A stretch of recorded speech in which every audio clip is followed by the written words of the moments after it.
Hello नमस्कार। तो कैसे हो आप सभी? स्वागत है आप सबका आपके अपने YouTube channel him study group में। तो आज हम आपके सामने फिर से आपका जो रेगुलर मॉक टेस्ट है जिसमें आपका रहता है एचपीजी के, ठीक है, हिंदी और इंग्लिश, तीनों सेक्शन जो हम आज कवर करने वाले हैं। ठीक है, आज से फिर आपके कंटिन्यू मॉक टेस्ट पहले जैसे रेगुलर होंगे।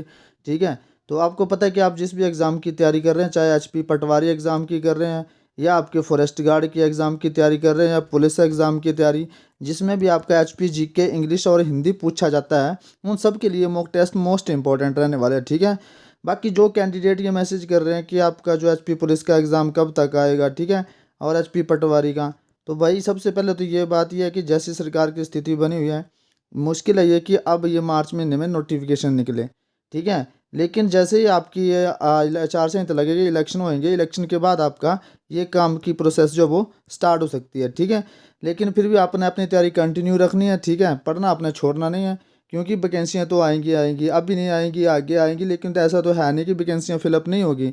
तो वैकेंसियाँ फिलअप होनी है, लेकिन आपने अपनी तैयारी को जो वो ढीला नहीं छोड़ना। ठीक है, ये सोच के कि वैकेंसी आ नहीं रही फिर अगले महीने से करते स्टार्ट पढ़ना, तो ऐसा कुछ नहीं है। आप अपनी पढ़ाई रेगुलर रखिए, जब वैकेंसी आएगी तो आपके फॉर्म जो निकलेंगे तब आपकी तैयारी एकदम पक्की होनी चाहिए, तब आपके किसी प्रकार की कोई दिक्कत नहीं आनी चाहिए। ठीक है, तो ज़्यादा टाइम नहीं लेते हुए स्टार्ट करते हैं आज का फर्स्ट क्वेश्चन। और जैसा कि आपको पता है कि आपकी वीडियो जो वो हर रोज़ शाम को 7:30 बजे अपलोड होती है, तो टाइम से आपने वीडियो को वॉच आउट कर लेना है। और आप हमारे टेलीग्राम चैनल से भी जुड़ सकते हैं, जिसका लिंक जो डिस्क्रिप्शन बॉक्स में दे रखा है। तो आज का फर्स्ट क्वेश्चन आपका कि झुग्गा आंदोलन किस जिले से संबंधित है? तो ये चंबा से संबंधित है, कांगड़ा से, हमीरपुर से या बिलासपुर से? तो झुग्गा आंदोलन जो है आपका ये बिलासपुर जिले से संबंधित है। ठीक है, बिलासपुर जिले से संबंधित आपका झुग्गा आंदोलन। चलते हैं नेक्स्ट क्वेश्चन की ओर। नेक्स्ट क्वेश्चन है कि बिलासपुर हिमाचल प्रदेश का कौन सा जिला बना? तो बिलासपुर जो हिमाचल प्रदेश का कौन सा जिला बना? तीसरा बना था, चौथा बना था, छठा बना था या पांचवा? तो बिलासपुर जो वो हिमाचल प्रदेश का पांचवा जिला बना था। ठीक है, पांचवा जिला बना था हिमाचल प्रदेश का। चलते हैं नेक्स्ट क्वेश्चन की ओर। नेक्स्ट क्वेश्चन है कि अपनी पुत्री चंपावती के नाम पर चंबा शहर का नाम किसने रखा था? तो साहिल बर्मन ने रखा था, आदित्य बर्मन, मेरू बर्मन या बाला बर्मन ने? तो साहिल बर्मन। ठीक है, साहिल बर्मन ने रखा था अपनी पुत्री का नाम। ठीक है, अपनी पुत्री चंपावती के नाम पर जो है वो चंबा का नाम रखा था किसने? साहिल बर्मन ने। ठीक है, साहिल बर्मन ने। तो इसका राइट आंसर हो जाएगा साहिल बर्मन। चलते हैं नेक्स्ट क्वेश्चन की ओर।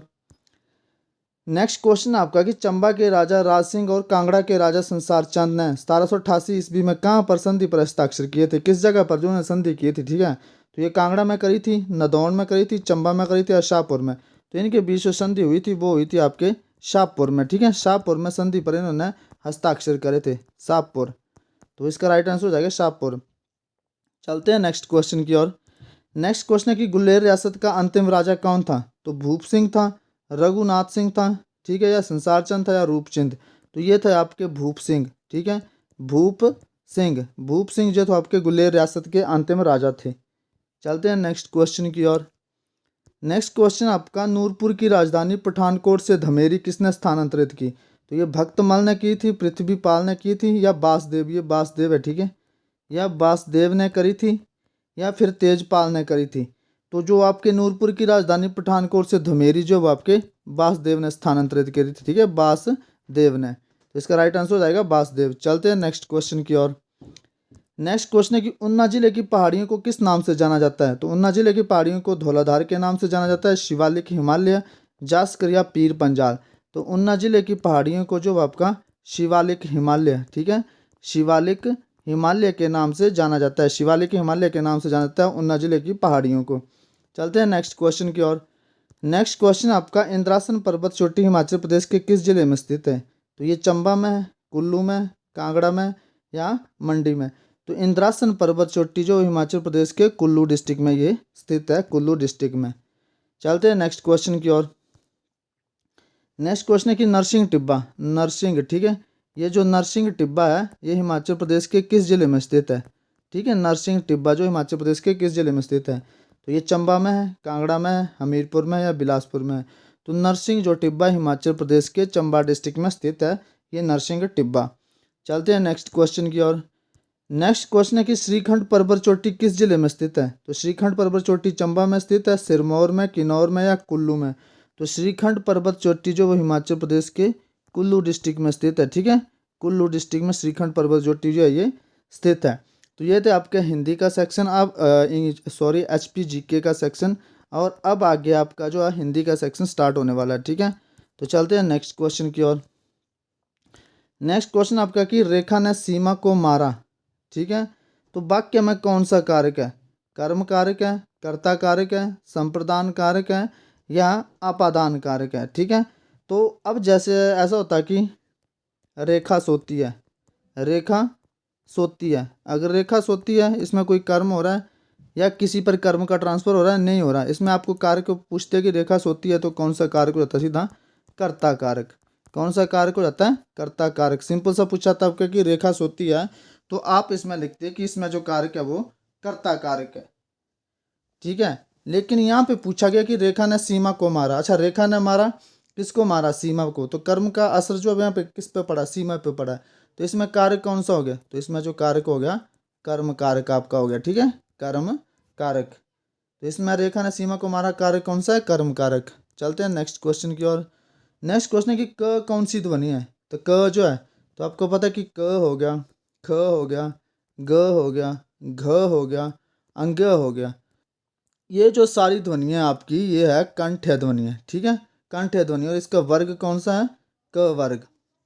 ध्वनि कंठ्य और वर्ग क वर्ग में। और कंठ्य में कौन कौन से आते हैं? आ जाता है, ठीक है, आ जाता है, ठीक है, अंग आ जाता है। ठीक है, बाकी आपका ह जो आपका ये भी कंठ्य में आता है। ठीक है, तो क ध्वनि कौन सी आपकी कैसी ध्वनि है? मतलब तो ये कंठ्य ध्वनि है। कौन सी ध्वनि है? कंठ्य ध्वनि है। ठीक है, चलते हैं नेक्स्ट क्वेश्चन की ओर।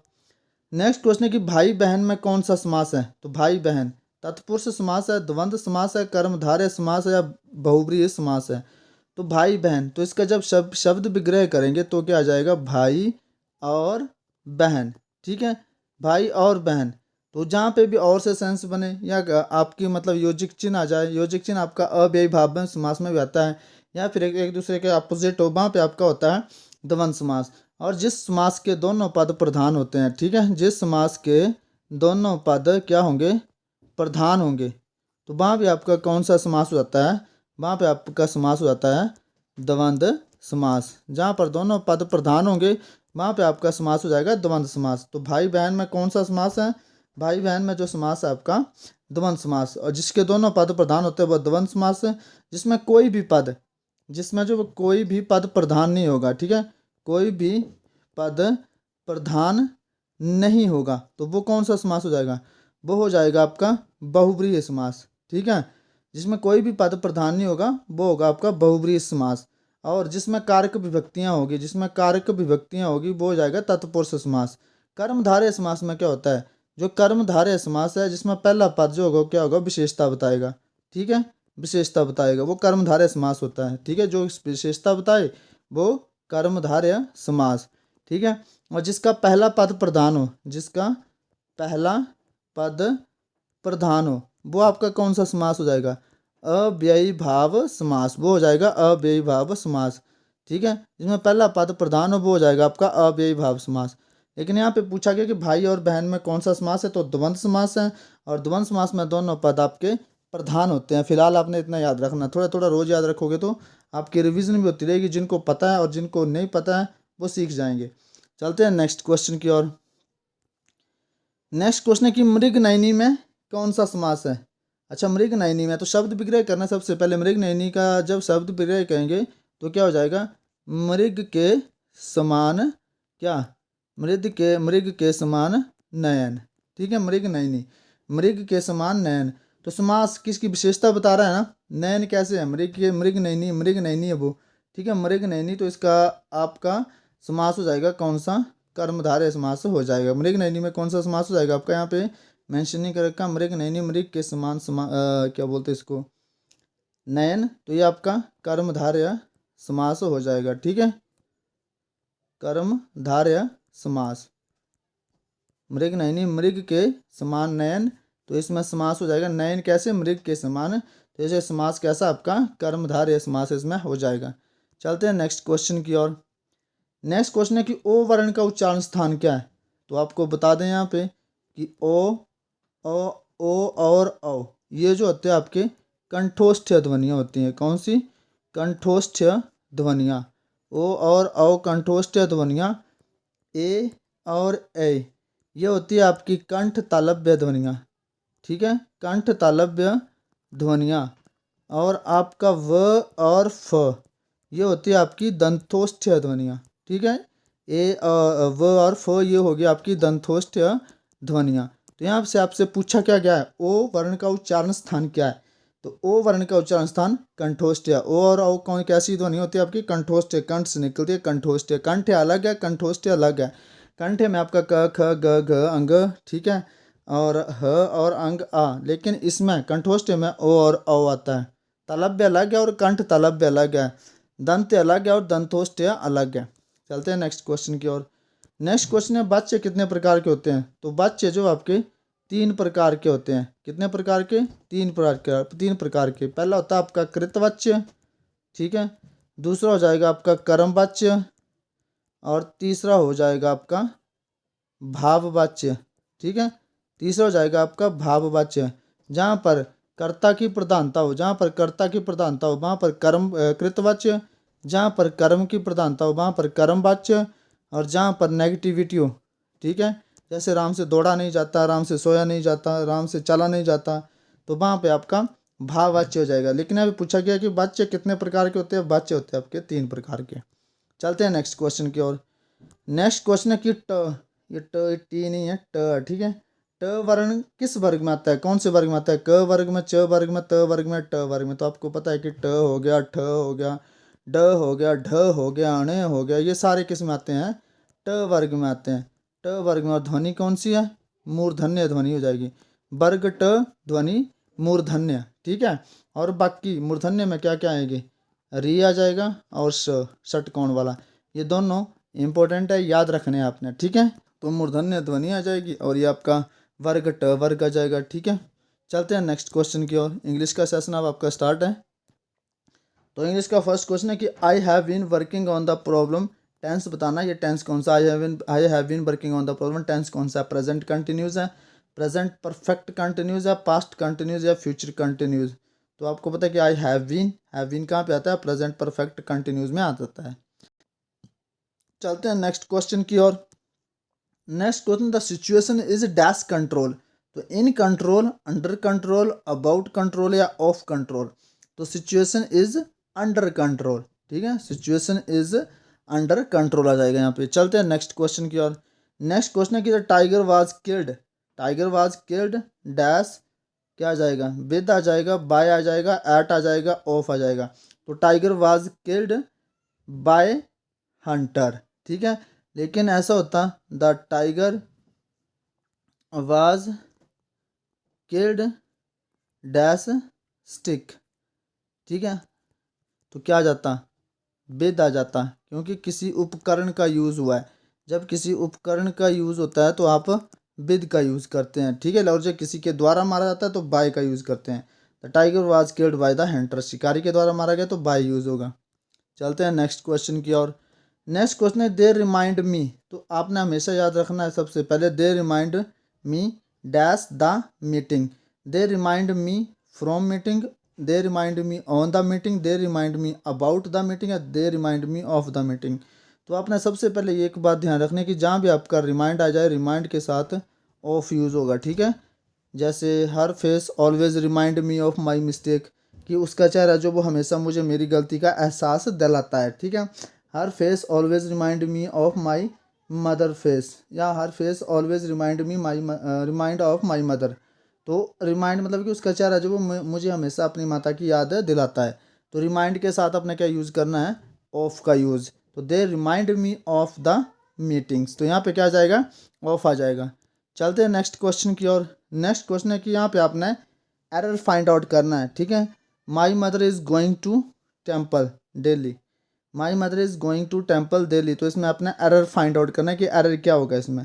तो फर्स्ट में एरर होगा माई मदर या इज़ गोइंग में, या टू द टेम्पल या डेली में, ठीक है। तो इसमें एरर फाइंड आउट करना है, तो आपको सिंपल सा याद रखना अपने, ठीक है। जब भी आपकी डेली रूटीन की बात करी जाए, ठीक है, डेली हैबिचुअल एक्शन जहाँ भी आपके आ जाए, डेली रूटीन की बात आ जाए, तो वो जो सेंटेंस है हम आपका हमेशा किस में लिखा जाएगा? प्रेजेंट इंडेफिनिट में लिखा जाएगा, ठीक है। प्रेजेंट इंडेफिनिट में जहाँ पर डेली आ जाए या रूटीन की बात या हैबिचुअल एक्शन की बात करी जाए तो वो टेंस आपका हमेशा याद रखना अपना कि प्रेजेंट कंटिन्यूस में लिखा जाएगा। ठीक है, प्रेजेंट कंटिन्यू नहीं, सॉरी, प्रेजेंट इंडेफिनिट में लिखा जाएगा। लेकिन यहाँ पे क्या है, ये माई मदर इज गोइंग, ये किस में, प्रेजेंट कंटिन्यूस में, तो इसको किस में लिखना है, प्रेजेंट इंडेफिनिट में। ठीक है, तो क्या आ जाएगा, इज गोइंग की जगह, इज गोइंग की जगह माई मदर गोज। ठीक है, प्रेजेंट इंडेफिनिट का यूज़ करना है। क्यों करना है, क्योंकि हैबिचुअल एक्शन जो है डेली, ये यूज़ हुआ यहाँ पे, तो डेली की बात करी जाए तो आपने हमेशा याद रखना है वो टेंस आपका प्रेजेंट, क्या बोलते हैं इसको, इंडेफिनिट में यूज़ होगा। ठीक है, तो my mother goes to temple daily, तो इसमें एरर कहाँ पे है, सेकंड पार्ट में आपकी एरर आ जाती है। ठीक है, तो ये थोड़ा सा सिंपल सा कंसेप्ट था, बस इतना सा याद रखना, एरर में वैसे क्वेश्चन पूछ लिए जाते हैं। ठीक है, बाकी चलते हैं नेक्स्ट क्वेश्चन की ओर। नेक्स्ट क्वेश्चन है, अनीता हैज़ डैश अम्ब्रेला, तो अनीता के पास एक क्या है, अम्ब्रेला। तो अपना हमेशा याद रखना है कि यू के साथ जब य की साउंड आ जाए, ठीक है, तब ए आर्टिकल यूज़ करना आपने, ए, और जब अ की साउंड आ जाए तो आपने एन आर्टिकल यूज़ करना है। ठीक है, ए एन, एन आर्टिकल। तो ये थोड़ा सा अपना ध्यान रखना है यहाँ पे। तो अनीता हैज़, प्रोनाउंसिएशन पे ध्यान देना, अपना प्रोनाउंसिएशन पे, जैसे आपका क्या, कैसे प्रोनाउंस कर रहे हैं आप। ठीक है, तो यहाँ पे अम्ब्रेला अ की साउंड आ रही है तो अनीता हैज़ एन अम्ब्रेला आ जाएगा यहाँ पे। चलते हैं नेक्स्ट क्वेश्चन की ओर। Her uncle, her uncle is dash MLA, तो क्या है, किसकी साउंड आ रही है, एम की, म की साउंड आ रही है या ए की साउंड आ रही है। तो इसमें किसकी साउंड आ रही है, तो इसमें साउंड आ रही है आपकी वोवल की, ए की। तो ए रख लो या ए छोड़ो, साउंड पे डिपेंड करता है कि ठीक है, की साउंड आ रही है तो आप एन यूज़ करेंगे। ठीक है, लेकिन ऐसे लिखा होता है मीटिंग, तो म की साउंड आती है तो यूज़ करते हैं हम, लेकिन यहाँ पे की साउंड आ रही है तो एन यूज़ करेंगे। ठीक है, तो हर अंकल इज़ एन MLA। ठीक है, तो यहाँ पे एन आ जाएगा। तो ये था आपका आज का सेशन। ठीक है, तो इसी तरह के सेशन जो आपके लिए कंटिन्यू अपलोडेड होते रहेंगे। आप हमारे टेलीग्राम चैनल से जुड़ सकते हैं। ठीक है, जिसका लिंक जो है वो डिस्क्रिप्शन बॉक्स में दे रखा है। ठीक है, वहाँ पे आप हमारे टेलीग्राम चैनल से जुड़ सकते हैं और हर रोज़ आपकी वीडियो शाम को 7:30 बजे अपलोड होती है। अपने टाइम से वीडियो को वॉच आउट कर लिए करना है। ठीक है, तो मिलते हैं नेक्स्ट सेशन में, तब तक के लिए जय हिंद, जय भारत।